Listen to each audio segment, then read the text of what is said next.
नमस्कार दोस्तों, most welcome to संभव education classes. UPSSC PET exam जो लेटेस्ट में अभी होने वाला है हाल ही में, तो इसमें मैथमेटिक्स में नंबर सिस्टम से कुछ क्वेश्चन पूछे जाएंगे और इसका जो वेटेज बहुत ज्यादा है। तो आइए इस नंबर सिस्टम का एक पूरा एनालिसिस करते हैं, वन बाय वन करके कंसेप्चुअल सीखेंगे। और यह सिखलाई इस तरह से होगी कि जो प्रीवियस ईयर में जो क्वेश्चन पूछे गए हैं उसके आधार पर हम इसको सीखेंगे और हमारे जो पार्ट में है, जो हमारे सिलेबस में है, उसको हम कवर करेंगे। तो सबसे पहले हम सीखते हैं कि नंबर सिस्टम। नंबर सिस्टम की बात करेगा तो सबसे पहली संख्या है नेचुरल नंबर।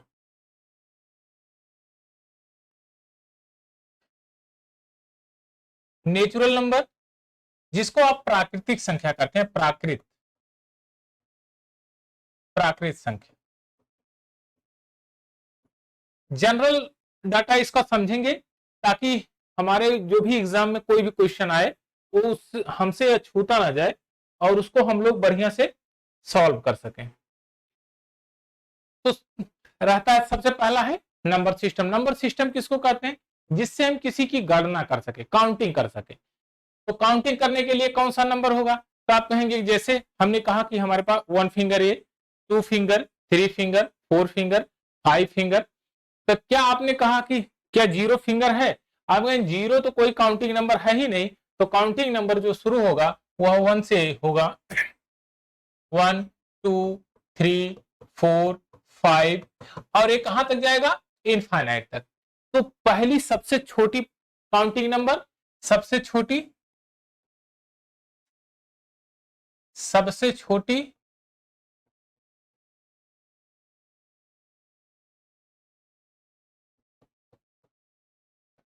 गणना करने वाली नंबर,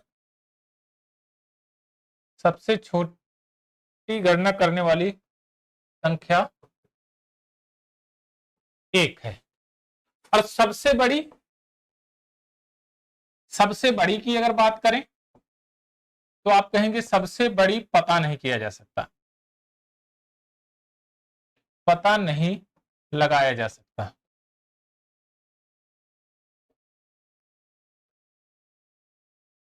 आप कहेंगे कि इसका क्यों नहीं पता लगा सकते? कहें आप जितना भी अपने दिमाग में कोई भी नंबर आप सोचिए, वह इस नंबर सीरीज में होगा ही होगा, लेकिन शुरुआत कहां से होगी? वह 1 से शुरू होगी। 1, 2, 3, 4, 5, 6, 7, 8 इनफाइनाइट तक जाएगी। तो सबसे छोटी जो काउंटिंग नंबर है वह 1 है। सबसे बड़ी काउंटिंग नंबर, इसका हम पता नहीं लगा सकते। अब उसके बाद आता है होल नंबर, जो हमारे सिलेबस में है होल नंबर।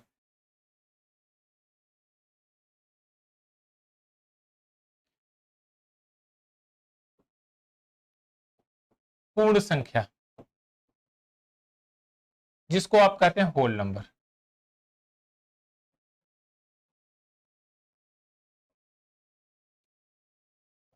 इससे क्वेश्चन बनेंगे और अच्छे खासे क्वेश्चन बनते हैं। तो इसको पहले समझ लेते हैं एकदम आराम से। होल नंबर किसको कहते हैं? कहे कि भाई नेचुरल नंबर यानी प्राकृतिक संख्याओं के साथ जीरो और लगा दीजिए, होल नंबर बन जाएगा। तो यहां पर 0, 1, 2, 3, 4, 5 इसी प्रकार इनफाइनाइट तक होल नंबर की सीरीज कंप्लीट हो गई। हमने क्या परिवर्तन किया? केवल 0, 1 इस सीरीज में शामिल कर दिया। अच्छा, जब 0 हमने शामिल किया तो 0 से कोई नंबर और आगे की तरफ प्रोसीड होता होगा, इसलिए 0 को शामिल किया गया। जैसे आप लिखेंगे 10, 20, 30, बिना 0 के लिख सकते हैं? नहीं लिख सकते हैं। तो यह 0 की आवश्यकता पड़ी, तो इसलिए 0 को इस सीरीज में शामिल कर लिया गया। यह काउंटिंग नंबर में नहीं था, क्योंकि किसी भी वस्तु की अगर गणना करेंगे तो 0 से गणना नहीं करते हैं। अब ये हमारे पास सीरीज है। सीरीज का सबसे मेन इंपॉर्टेंट फैक्टर देखिए कि इस सीरीज में है क्या क्या चीजें। तो सबसे पहले आती है सम संख्या। सम संख्या, सम संख्या का मतलब होता है, इंग्लिश में कहते हैं इवन नंबर।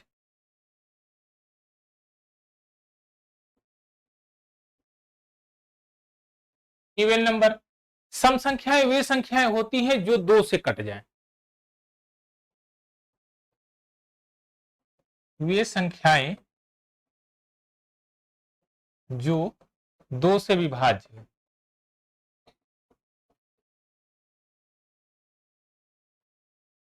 विभाज्य हो उसको हम बोलेंगे सम संख्या। अब इसका फॉर्म क्या है?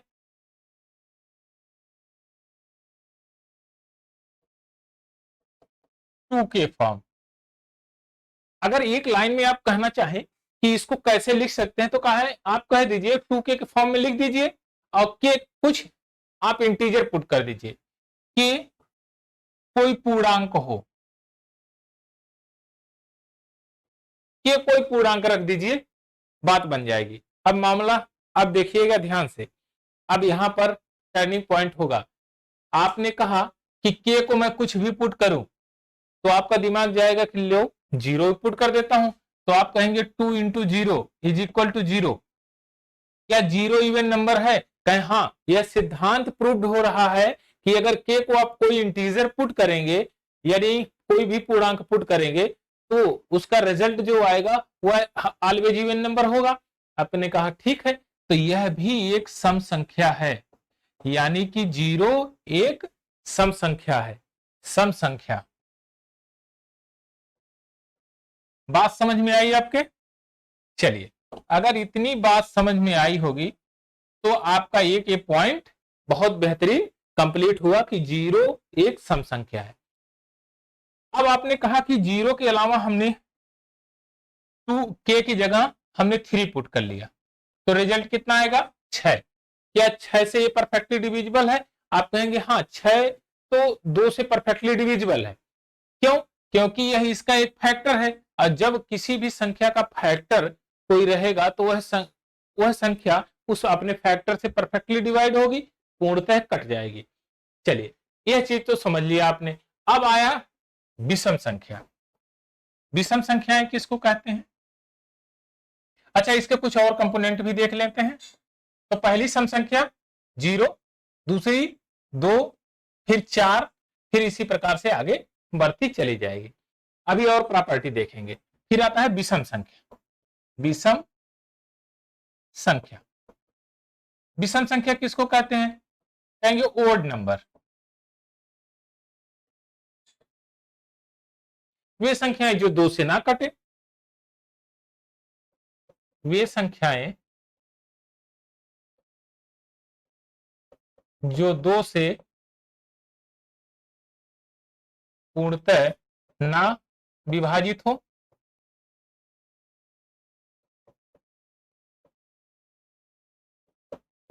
उनको हम क्या बोलेंगे?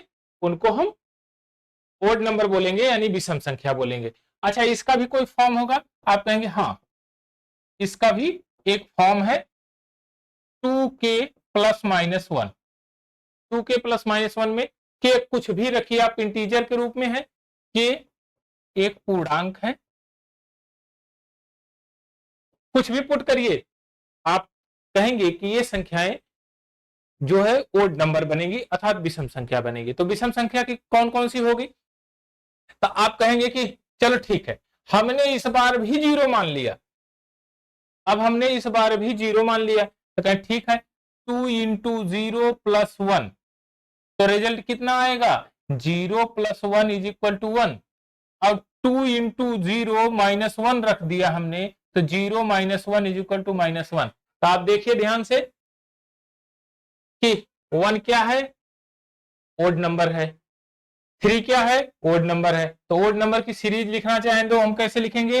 1 3 5 7 9 11 एंड सो ऑन इनफाइनाइट तक। इस सीरीज को कैसे लिखेंगे? 2 4 6 8 0 0 साथ में रहेगा इनफाइनाइट तक आप लिखते चले जाइए। अब मेन कॉमन चीजें ये है कि सम संख्या और विषम संख्या, दो विषम संख्याएं के बीच में गैप कितने का होगा? 2 का ही गैप होगा। ध्यान से देखिए, यहां पर कितने का गैप है? 2 का गैप है। यहां पर कितने गैप है? 2 का गैप है। इसी प्रकार सम संख्याओं में भी 2 का गैप होगा। प्रत्येक दो सम संख्याओं में दो संख्याएं वैसी हो जो कंटिन्यू हो तो उनमें 2 का ही गैप होगा। यहां देख रहे हैं 2 के बाद 4 आएगा तो इनके बीच का गैप कितना, 2। यहां 1 के बाद 3 आया, बीच में गैप 2। अब ये सम संख्या और विषम संख्याएं लिख लिया हमने। चलिए थोड़ा सा और आगे बढ़ते हैं। अब आता है प्राइम नंबर। अभाज्य संख्याएं,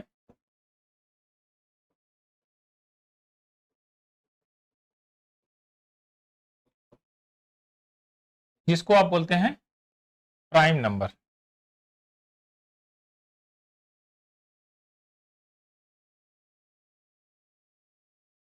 प्राइम नंबर, प्राइम नंबर किसको कहते हैं, ऐसी संख्याएं जो किसी से ना कटे, केवल एक और स्वयं से कटे। केवल एक से और स्वयं से कटे, उसको बोलेंगे प्राइम नंबर। अच्छा, प्राइम नंबर अभाज्य संख्याएं वे होंगी जो एक से और स्वयं से कटेंगी। अब अगर एक लाइन में हमको डिफिनीशन लिखना हो तो मैं क्या करूंगा, मैं कहूंगा भाई ऐसी दो संख्याएं जिसके केवल और केवल दो गुणनखंड हो, बस ऐसी दो संख्याएं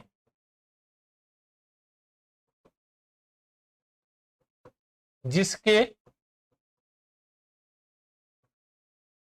केवल और केवल दो गुणनखंड हो, गुणनखंड हो। चलिए अब कैसे है इसको आइए प्रूव कर लेते हैं। जैसे हमने कोई नंबर ले लिया, मान लीजिए 2। अच्छा, दो गुणनखंड में डिफिनिट है, निश्चित है, पहला पहला गुणनखंड 1 होगा और दूसरा गुणनखंड स्वयं वह संख्या होगी।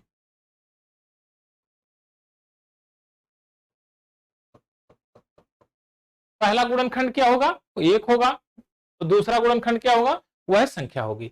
अब हमने कहा कि कोई नंबर ले लिया हमने 2, और 2 को कैसे हम फैक्टराइजेशन करेंगे, कहेंगे कि 2 इंटू 1। तो आपने देखा एक तो है ही और उसके साथ में वह स्वयं संख्या है। इसी प्रकार हमने लिया 3, 3 गुणे 1, 1 है उसके साथ स्वयं वही संख्या है। इसी प्रकार हमने ले लिया 5, तो 5 गुणे 1, 1 के साथ वही संख्या है। 7 ले लिया, 11 ले लिया, 13 ले लिया।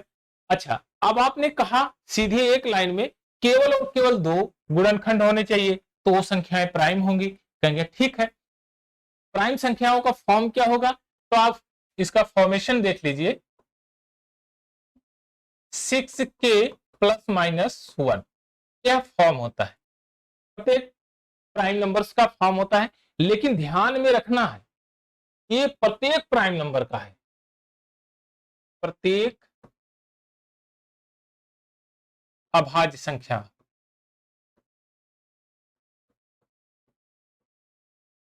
प्रत्येक अभाज्य संख्याएं इस फॉर्म में लिखी जाएंगी।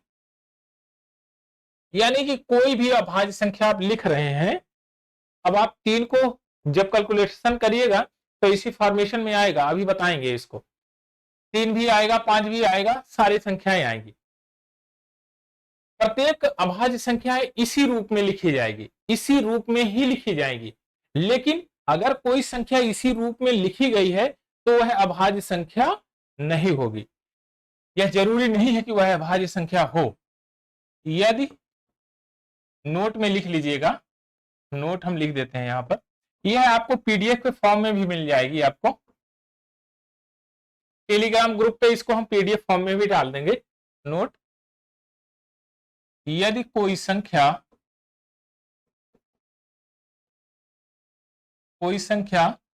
6k प्लस माइनस 1 में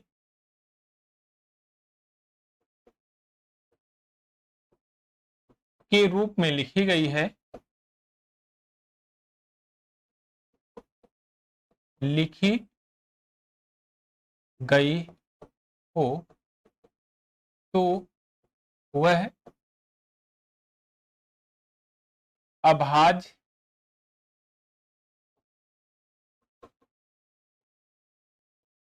अभाज्य संख्या हो सकती है या नहीं भी हो सकती है।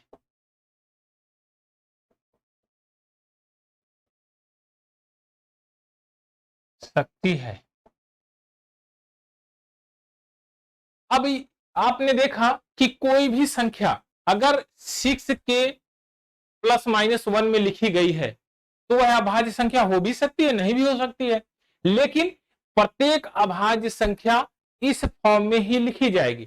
चलिए एक नंबर ले लेते हैं, एक नंबर लेते हैं तो आपके समझ में ये चीजें आ जाएगी कि यहां देखिए हमने लिया 5, तो देखिए 6k प्लस 1, इसमें k की जगह पर अगर हम 1 पुट करते हैं तो देखिए k को अगर हम 1 पुट करते हैं तो आ जाएगा 6, अच्छा ये माइनस करिए, माइनस, तो ये हो जाएगा 6 into 1 minus 1 is equal to 5। तो आपने देखा 5 बना। अब इसी जगह पर अगर 6k माइनस 1 पुट करूं तो ये 7 बन जाएगा। यहां पर 1 पुट करूंगा, चलिए पुट ही कर देते हैं हम, 6 गुणे 1 माइनस 1, ये प्लस है, सॉरी ये प्लस करना पड़ेगा, ये हो जाएगा 7।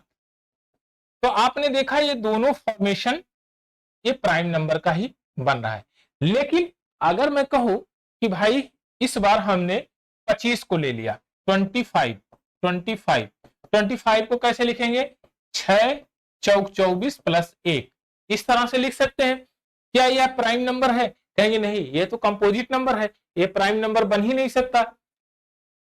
आपने कहा कि 6k प्लस माइनस 1 के फॉर्म में होगा तो प्राइम नंबर होगा, जी नहीं, हमने ये कहा कि अगर कोई संख्या 6k प्लस माइनस 1 के फॉर्म में है तो वह संख्या अभाज्य हो भी सकती है, नहीं भी हो सकती है, लेकिन प्रत्येक अभाज्य संख्या इसी फॉर्म में लिखी जाएगी। चलिए एक नंबर ले लेते हैं, 23 ले लेते हैं, यह तो प्राइम नंबर है 23। देखिए 6 गुणे 4 24 माइनस 1 कितना हो गया, 23 हुआ ना आपका, यह फॉर्मेशन कंप्लीट हुआ। चलिए अब थोड़ा सा और आगे की तरफ बढ़ते हैं।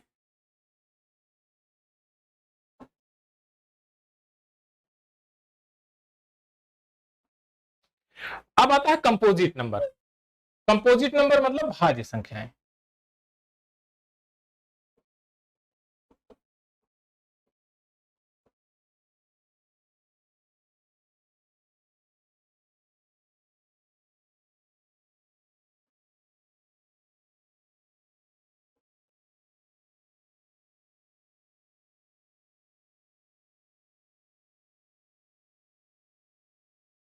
कंपोजिट नंबर, कंपोजिट नंबर क्या है, भाज्य संख्याएं।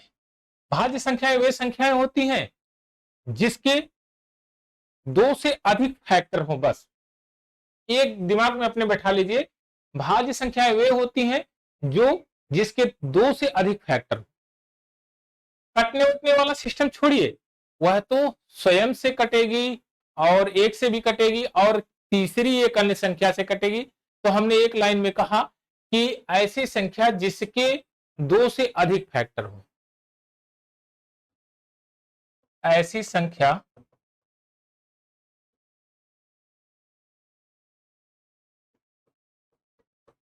जिसके 2 से अधिक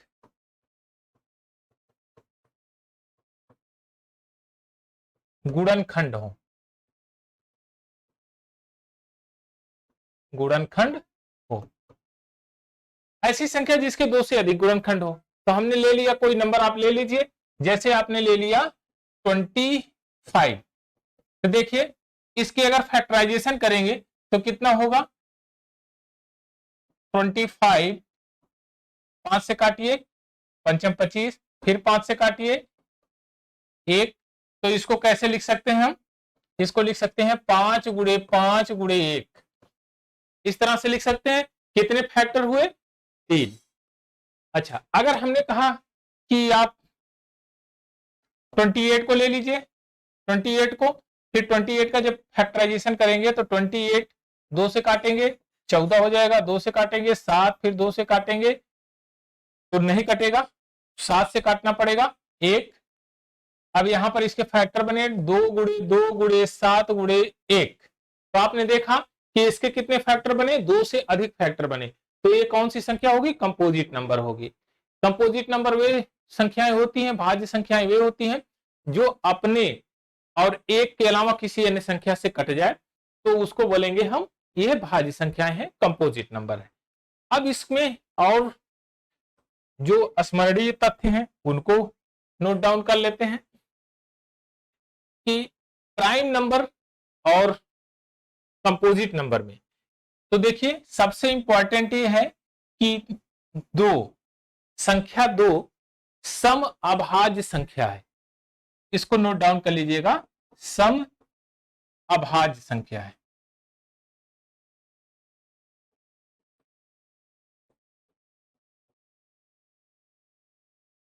प्रत्येक संख्याएं जो इवन नंबर है वो किसी न किसी से कट रही है, लेकिन 2 ही एक ऐसी सम संख्या है जो अभाज्य है। पहली एक ऐसी सम संख्या है जो अभाज्य है। अच्छा, अब अगर दूसरा स्मरणीय तथ्य आप नोट करेंगे तो 3 सबसे छोटी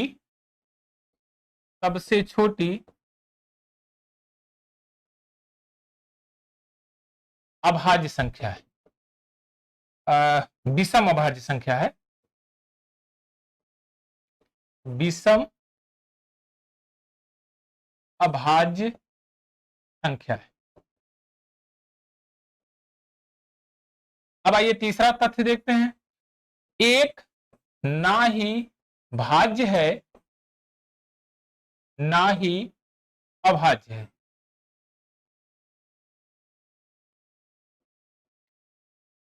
एक ये बताइए भाज्य है या अभाज्य है। आप कहेंगे कि भाई उसके कम से कम एटलीस्ट 2 फैक्टर होने चाहिए, लेकिन एक के तो केवल एक ही फैक्टर स्वयं वही है, एक स्वयं है, तो दूसरा कोई फैक्टर है नहीं, तो ना तो ये भाज्य हुई ना तो अभाज्य हुई। अब भाज्य के लिए उससे कम से कम 3 फैक्टर होने चाहिए, तो वो भाज्य भी नहीं हुई, यानी कि ना तो भाज्य है ना ही अभाज्य है। तो यह तथ्यों को आप समझिएगा कि 2 पहली अभाज्य संख्या है, वो भी कौन सी संख्या, सम संख्या है। सबसे छोटी विषम अभाज्य संख्या 3 है। एक भाज्य है या अभाज्य है, तो एक ना तो भाज्य है ना ही अभाज्य है। शून्य सम संख्या है, शून्य एक सम संख्या है, शून्य एक सम संख्या है। तो ये टर्म आप याद रखिएगा, ये आपके एग्जाम में पूछा जाएगा, तो इन सब चीजों को ध्यान में रखिएगा। अब आइए एक टर्म और सीखते हैं, गुणनखंड, फैक्टराइजेशन।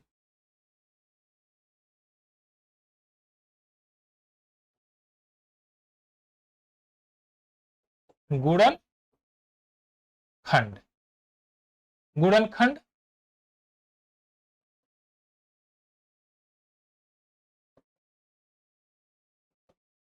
फैक्टराइजेशन किसको बोलते हैं, अभी जस्ट आप पढ़ते ही आ रहे हैं पीछे की तरफ से। जैसे हमने कोई एक नंबर लिया, मान लीजिए 12 ले लिया, 12 को जब हम छोटे छोटे पार्ट में तोड़ते हैं, और कौन से पार्ट में, मल्टीपल के पार्ट में तोड़ेंगे, यानी कि 12 के गुणनखंड बनाएंगे, तो गुणा करने वाला खंड, देखिए ध्यान से, गुणा करने वाला खंड यानी गुणनखंड, गुणा करने वाला भाग, तो 2 से आपने काटा तो आ गया ये 6, फिर 2 से काटा 3 आ गया, और फिर 3 से काटा 1 आ गया। अब इसके गुणनखंड बनाइए थोड़ा सा, तो आप कहेंगे 2 × 2 × 3 × 1, ये हमारे गुणनखंड बनके तैयार हो गए हैं।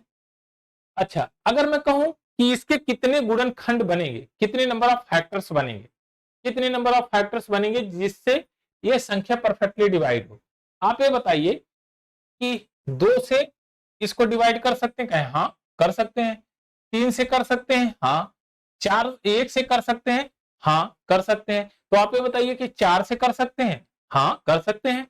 आप ये बताइए 6 से कर सकते हैं, हाँ कर सकते हैं। आप ये बताइए 12 से हो सकता है कि नहीं डिवाइड, कहेंगे हाँ ये तो बात सही है, इसको तो कई गुणनखंड बन रहे हैं, तो इसका पता कैसे लगाएंगे।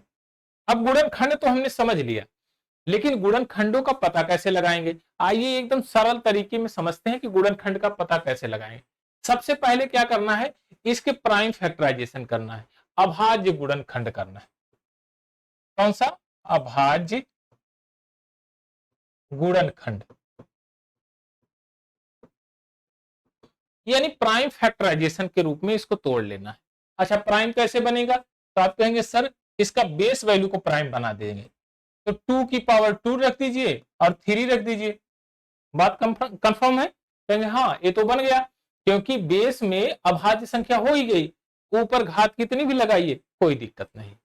अच्छा, अब कैसे कैसे फैक्टर बन रहे हैं एक बार थोड़ा सा ध्यान दीजिएगा। तो ध्यान से देखिए, यहां पर जो पावर लगी है, क्या इसके ऊपर कोई पावर है, आप कहेंगे पावर कोई नहीं है। अच्छा, मैं कहूंगा कि एक पावर है, मैं कहूंगा एक लिखा गया है, कहेंगे एक तो अगर लिखा गया है और नहीं भी लिखा गया है तो भी माना जाता है कि एक उसके ऊपर है।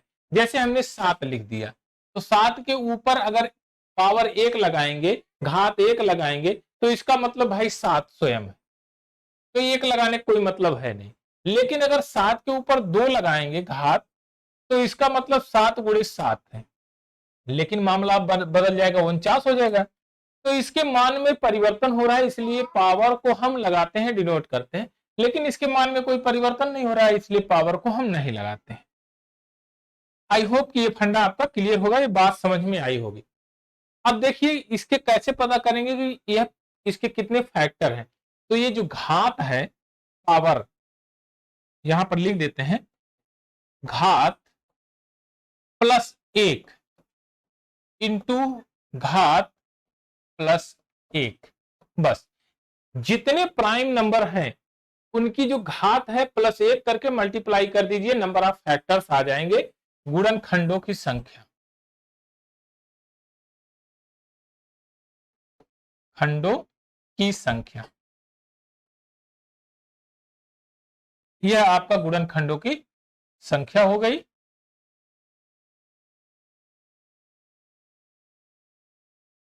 चलिए, अच्छा इसी को यहां पर देख लेते हैं, पावर 2 है, 2 प्लस 1 इंटू 1 प्लस 1 कितना हो जाएगा, 3 गुणे 2 6।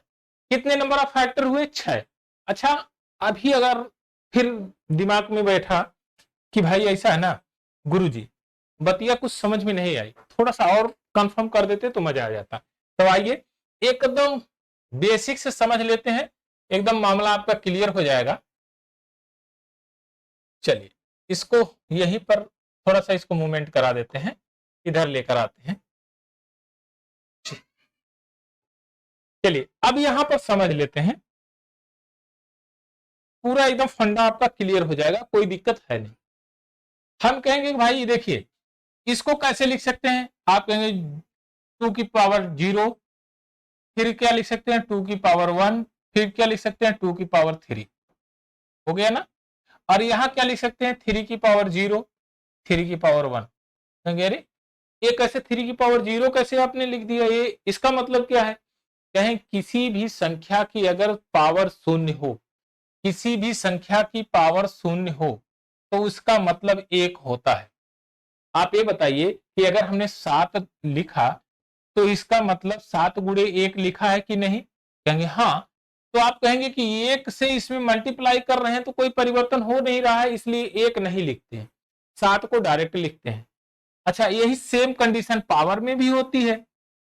आप कहेंगे अगर 7 की पावर में 0 रख दूं तो इसका मतलब क्या है, कहेंगे बाबू तो इसका मतलब 1 है, अगर पावर 0 है इसका मतलब 1 है। तो आप ये बताइए क्या इसमें फैक्टर 1 नहीं बना था, आप कहेंगे हाँ बना था। तो इस तरह से अगर इसकी पावर 2 है तो इसको 3 क्यों लिखते हैं, आपके समझ में आ गया होगा, क्योंकि पावर 1 पावर 0 बनती है, इसलिए 1 हम बढ़ा देते हैं। बात कंफर्म हुई, यहां फंडा एकदम क्लियर होगा कि घात प्लस 1 लिखने का मामला क्या है। यहां पर पावर 0 है इसलिए 1 बढ़ा देते हैं, एक संख्या बढ़ गई कि नहीं, अच्छा अब आइए थोड़ा सा ध्यान से देखें, क्या 6 फैक्टर बनेंगे? कहेंगे हाँ ठीक है, लीजिए बनाते हैं। पहले इससे इसमें मल्टीप्लाई करिए, फिर इसका इसमें करिए, तो लिख देते हैं हम 2 की पावर 0 इंटू 3 की पावर 0 और 2 की पावर 0 इंटू 3 की पावर 1। लिख दीजिए 1 गुणे 1 बराबर 1 और यहां पर 1 गुणे 3 बराबर 3। बात समझ में आई? चलिए अब दूसरा देखते हैं।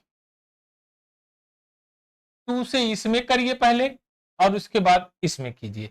चलिए 2 की पावर 1 इंटू 3 की पावर 0, तो 2 इंटू 1 इज इक्वल टू 2।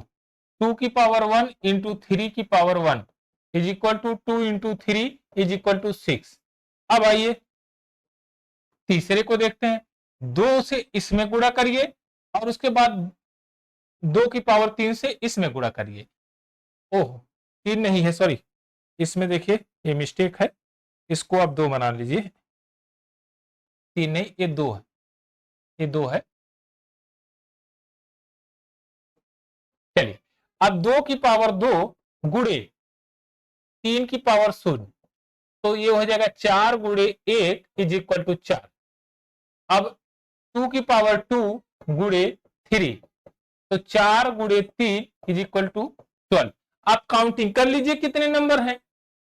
1 2 3 4 5 6। बात समझ में आई? तो भैया 6 नंबर। आइए एक और थोड़ा सा मैजिक समझते चलते हैं, मजा आ जाएगा। आप ये बताइए कि इनका सम निकाल सकते हैं कि नहीं? आप कहेंगे हाँ सम निकाल सकते हैं बड़े आराम से, यही जोड़ लीजिए, बात बन जाएगी। 12 4 16, 16 4 20 2 22, 22 2 और 24, 24 3 27, 1 28, 28। सम कितना हो गया? योग गुणनखंडों का योग कितना हो जाएगा? 12 6 18, 2 20, 20 4 24, 24 3 27, 1 28, 28। तो गुणनखंडों का योग भी बड़े आराम से निकाल सकते हैं आप, एकदम कॉन्सेप्चुअल वे में आपने ये चीजें सीख लिया। आइए एक नंबर और लेते हैं जिसके माध्यम से समझते हैं कि गुणनखंड और कैसे हम फाइंड आउट कर सकते हैं। एक हमने नंबर मान लीजिए ले लिया 36, 36 नहीं कोई और नंबर लेते हैं, 128 ले लिया, 128। 128 के फैक्टराइजेशन कर दीजिए, या तो 128 लेंगे तो 2 में ही टूटेगा। चलिए 56 ले लेते हैं, 56, 56 हमने नंबर ले लिया, तो 56 को तोड़िए, 56, 2 से 28, फिर 2 से काटेंगे 14, फिर 2 से काटेंगे 7, फिर 7 से 1। आप प्राइम फैक्टराइजेशन के रूप में लिख सकते हैं। आप कहेंगे 2 की पावर 3 इंटू 7, देखिए 8 7 56 होता है, तो ठीक इसके नंबर ऑफ फैक्टर कैसे निकालेंगे? गुणनखंडों की संख्या,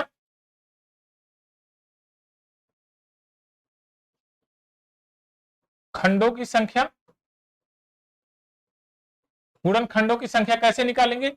3 प्लस 1 इंटू 1 प्लस 1, तो 4 गुणे 2 8 गुणनखंड।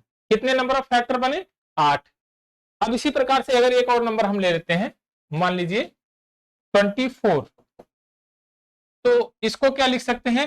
8 गुणे 3, और 8 को प्राइम फैक्टर के रूप में कैसे लिखेंगे? 2 की पावर 3 इंटू 3 की पावर 1। तो देखिए यहां नंबर ऑफ फैक्टर कितने हो? नंबर ऑफ फैक्टर 3 प्लस 1 गुणे 1 प्लस 1, तो ये हो जाएगा 4 गुणे 2 8। नंबर ऑफ फैक्टर 8 है। तो इस तरह से आप नंबर ऑफ फैक्टर निकाल सकते हैं। अच्छा इनका सम निकालने के लिए कैसे? सम भी आराम से निकाल सकते हैं। तो देखिए कि सम कैसे निकालेंगे। अच्छा एक टर्म और इसमें यूज कर सकते हैं।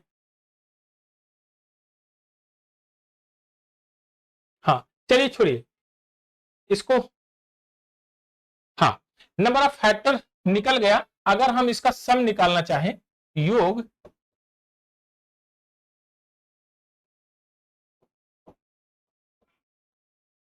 गुणनखंडों का योग,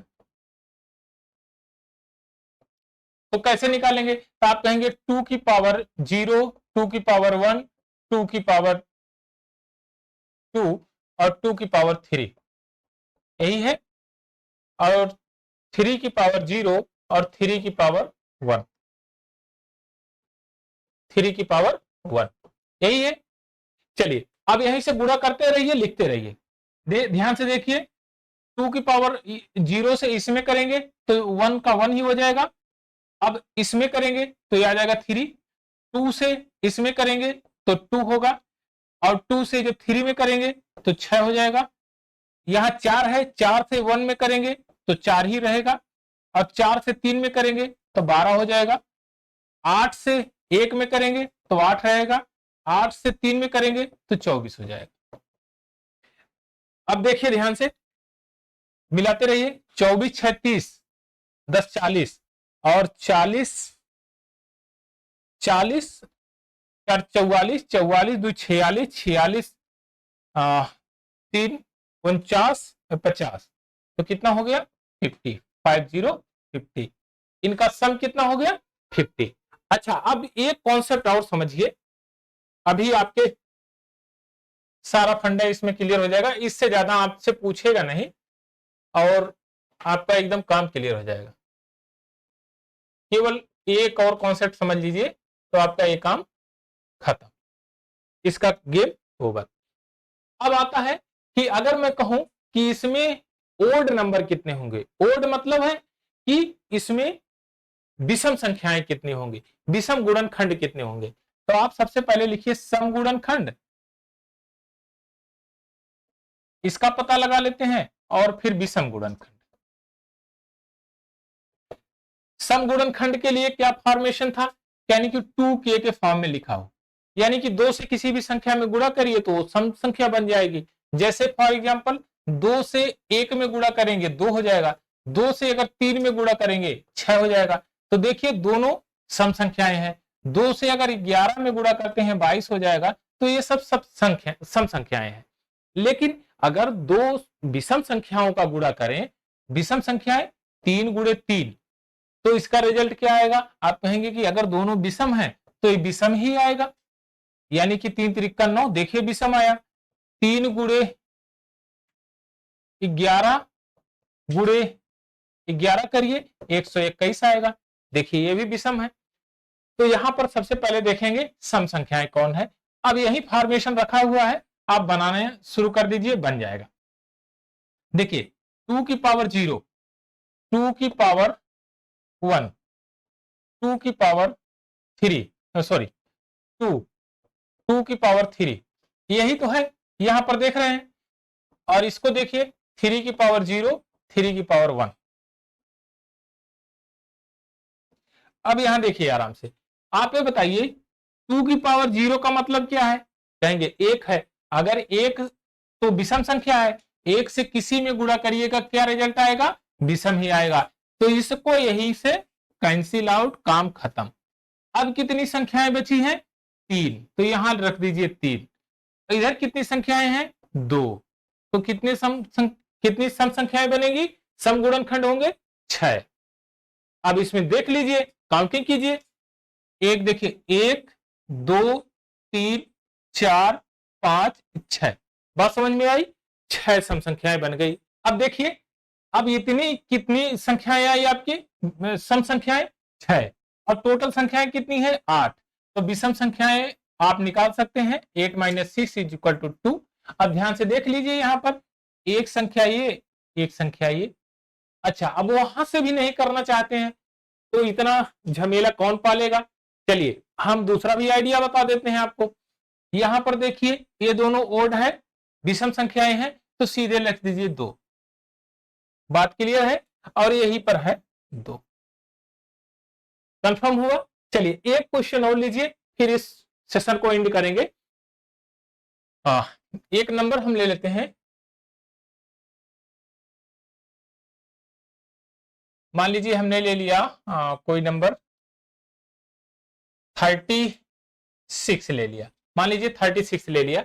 अब 36 का हम प्राइम फैक्टराइजेशन करेंगे, तो आप कहेंगे 9 इंटू 4, ये कर दीजिए 9 इंटू 4। लेकिन क्या ये प्राइम फैक्टराइजेशन है? आप कहेंगे नहीं, ये प्राइम फैक्टराइजेशन नहीं, लेकिन ये फैक्टर है, इसके 9 और 4 फैक्टर है, तो कहिए आप प्राइम फैक्टराइजेशन करिए। तो प्राइम संख्या 3 की पावर 2 और 2 की पावर 2 हो गया प्राइम फैक्टराइजेशन, बेस हो गया अभाज्य संख्याएं, बात बन गई।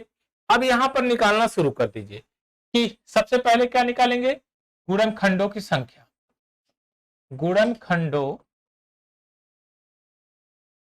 की संख्या।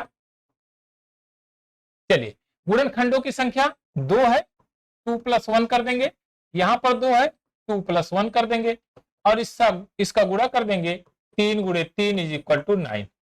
बात कंफर्म है। चलिए अब हमने कहा कि इसका सम निकाल लीजिए, तो कहेंगे फैक्टर लिख दीजिए 3 की पावर 0, 3 की पावर 1, 3 की पावर 2 हो गया, और 2 की पावर 0, 2 की पावर 1, 2 की पावर 2 हो गया आपका काम। चलिए अब सम निकालना है, योग गुणनखंडों का योग, गुणनखंडों का योग। अब देखिए यहां पर निकालिए, यहां 1 है, 1 से इनमें गुणा करिएगा तो इसमें कोई परिवर्तन होगा? आप कहें कोई परिवर्तन नहीं होगा, डायरेक्ट लिखते चले जाइए, 1 से 1 में 1 बन गया। क्यों? क्योंकि 3 की पावर 0 अगर लगाएंगे तो वह 1 माना जाता है, तो यहां 2 की पावर 0 भी 1 है, यहां पर लिखेंगे 2, फिर आएगा आपका 4। चलिए अब 3 से करिए, 3 × 1 = 3, 3 दूना 6 और 3 चौक 12, यहां 9 हो गया, 9 × 1 = 9 और 9 दूना 18 और 9 चौक 36। ये आपका सम आ गया है। बाकी ये आपका काम है सम को ऐड कर लेना है कितना होगा। अब आता है कि इसमें विषम कितने गुणनखंड है, तो विषम गुणनखंड, गुणनखंडों की संख्या। आप ध्यान से देखिए, यहां तो ये सारे संख्याएं विषम है और यहां पर सम है, तो इन्हीं को उठा लीजिए। कितनी संख्याएं हैं? 3, बात बन गई आपकी। अब हमने कहा सम गुणनखंडों की संख्या,